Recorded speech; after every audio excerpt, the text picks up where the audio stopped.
Τζόρντι, ξέρεις τι, δεν είμαι πια φίλος σου. Και γιατί, επειδή εσύ με έκανες να τα πατήσω με τη φιλία. Αυτός είναι ο λόγος, για ποιο λόγο μισώ τον Πανάρα. Ο Πανάρας είναι ένα παιδάκι που δεν ξέρει που ζει. Όχι, δεν ξέρει που ζει. Είναι και ηλίθιος.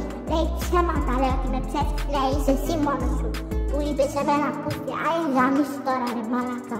Πήγαινε στον μπάτσο να κάνεις. Είσαι εκεί που είσαι. Μανώλη μη σου χάσω καρδιά να πας στον τοίχο εσύ. Ναι ρε Γιώργο, πηγαίνετε στον τοίχο, πηγαίνετε όπου θέλετε. Εγώ δεν φοβάμαι μαζί σας. Ναι, εγώ δεν φοβάμαι. Όχι, αυτό είναι για σας. Ναι, εγώ δεν φοβάμαι. Αυτό είναι για σας, να μην το κάνετε αυτό.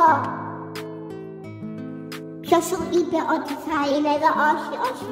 Εδώ πέρα είμαι εγώ και δεν θα χάσω ποτέ. Εγώ ξέρω τι κάνω με τη ζωή μου, εσείς δεν ξέρετε. Κάντε εξπόσο ξανά να βρίσκεται στο ίντερνετ. Ποιος σου είπε ότι εγώ είμαι χάζος? Εγώ είμαι ξυπνάκιας, ο Πανάς δεν είναι ούτε σάπος. Αν ξαναφρήσετε τον Νίκο θα φάτε και δεύτερο του στράκ. Το τρίτο του στράκ θα είναι πιο τρελό. Ναι, θα είναι πιο τρελό. Θα είναι πιο τρελό. Θα είναι πιο τρελό. Θα είναι πιο τρελό. Θα είναι πιο τρελό. Ναι, καλύτερα τους έχατε. Για ό,τι είπατε για μένα. Καλύτερα έτσι. Αυτό πάρτε το Γιώργο. Δεν είμαστε πια φίλοι και το εννοώ.